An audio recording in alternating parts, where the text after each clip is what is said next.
Hey guys, it's Ryan with Aerotech OKC, and I want to introduce to you the most anticipated sport bike of 2018, the Ducati Panigale V4S.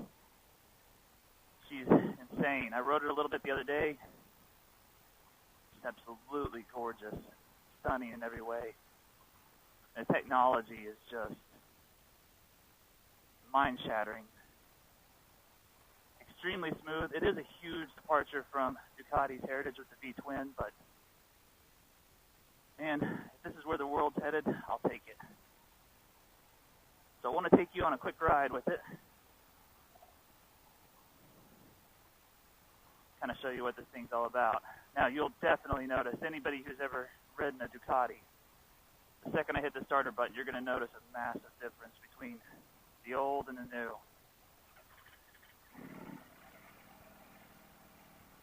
It definitely still has a V-twin sound and rumble to it, but obviously something's different, right? Get this ready.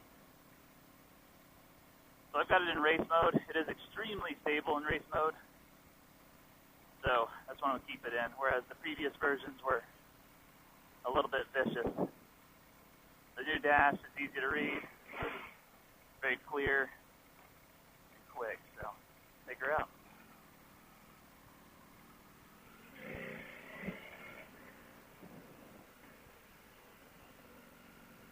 Quick shift is very, very easy to use. Somehow even better than previous versions. I'm so excited to take this thing out.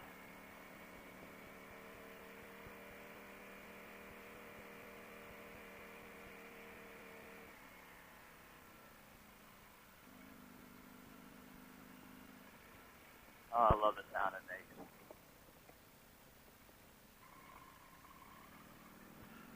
So the controls are definitely improved. Much easier to use than the older V2s. You can definitely tell that the handlebars make more sense. You don't have to read the owner's manual to understand how to go through the menus. That was always one of the biggest questions we ever got was, how do I change this? How do I set this up? Where do I go for that? What buttons do what? They've definitely made it easier. The switch housings are much more similar to like the X-Diavel or the Multistrada. Oh man, I'm sorry. I'm still so excited to be riding this thing right now. I've just been waiting for so long for this bike to come out.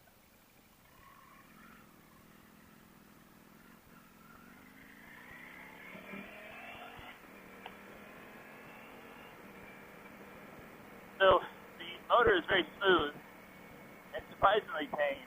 It's actually really easy to use. It does kind of surprise you that Redline does go to over 14.5,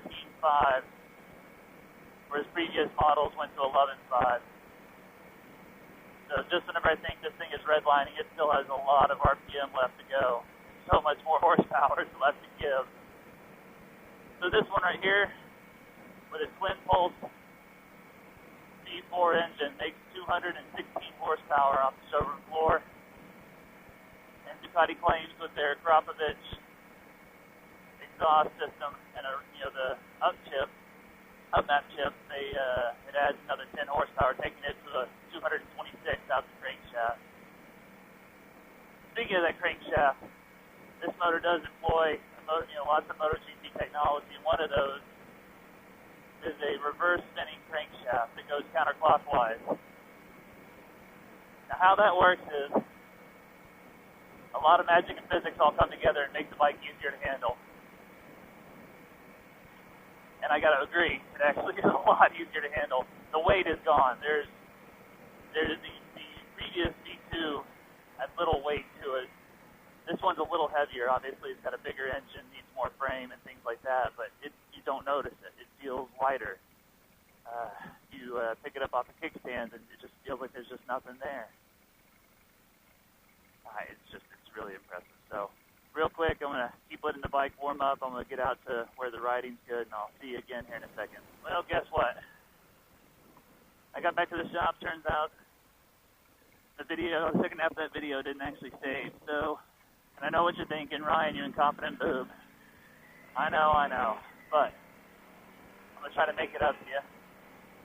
You guys missed a lot. There was twisties.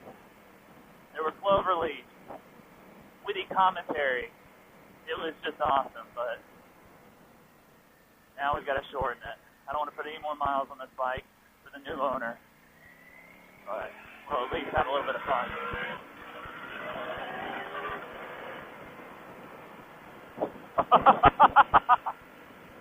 Oh, man. And you can tell I was short shifting, and we're not even in race mode, and the power is so intense. It's not brutal. It isn't at all. It's very, very smooth. It comes on so well, but oh, gosh, nothing prepares you for that.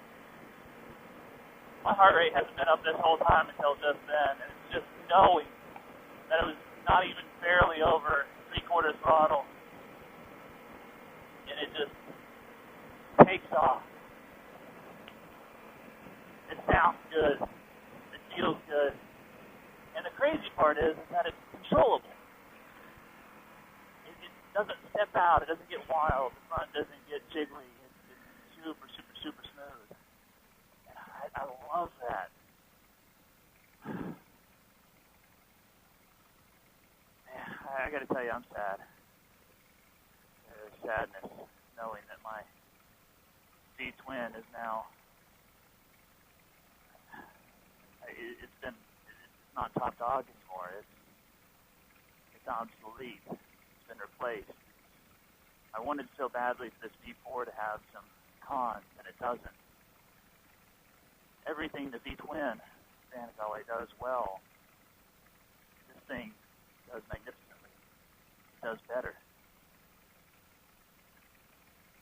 All the cons, but the downside to any sport bike, let alone just the V-twin, the heat, the engine, I mean, it has none of those. I'm struggling to find a downside. The only downside I can think of is the small, weird, kind of difficult to get to kickstand.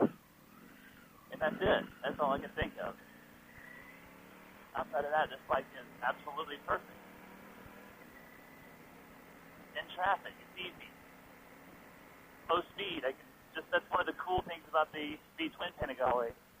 You can seriously track stand it, just rolling at 1 mile an hour behind traffic, and it's docile and easy. Of course, doing 1 mile an hour on the interstate behind stacked traffic, the heat does get to you a little bit, but still, it's just so easy to ride. And this is easier. The counter-rotating crankshaft actually does help. I can't understand it. It is literally just physics and magic. And it does take the weight of the engine, that feeling whenever you're in a corner, whether it be a cloverleaf or turn 2 at Hallett or anything like that, it doesn't matter. Whenever you roll on the throttle on a big leader bike, it wants to stand up. And you have to force it back down. You got to hold it down. The Panigale V-twin didn't do that very much, and this one just doesn't do it at all. This thing is absolutely heaven.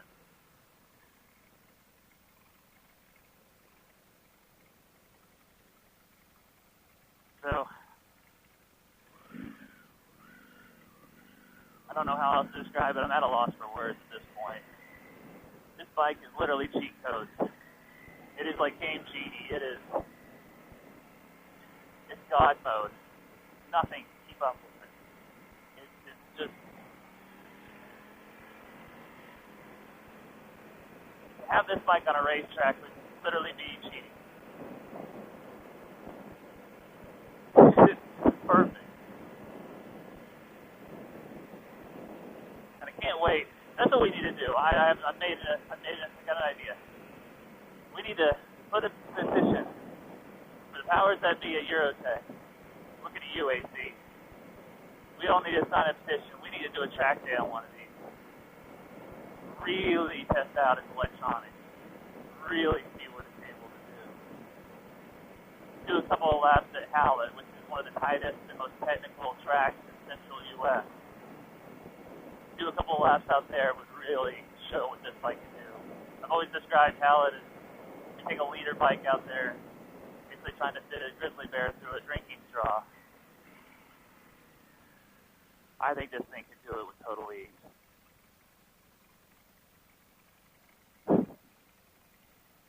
I don't know why I'm laughing and giggling. It's just I'm still sad that I no longer want my Panigale V2.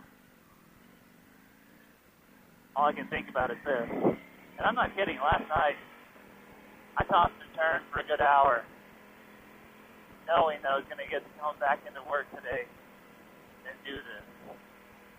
I'm just so excited. So I'll tell you, if any of you guys are looking at this bike and thinking about buying a new motorcycle, a new sport bike, you don't know which one it is, you're considering buying this one, do it. It will absolutely blow you away.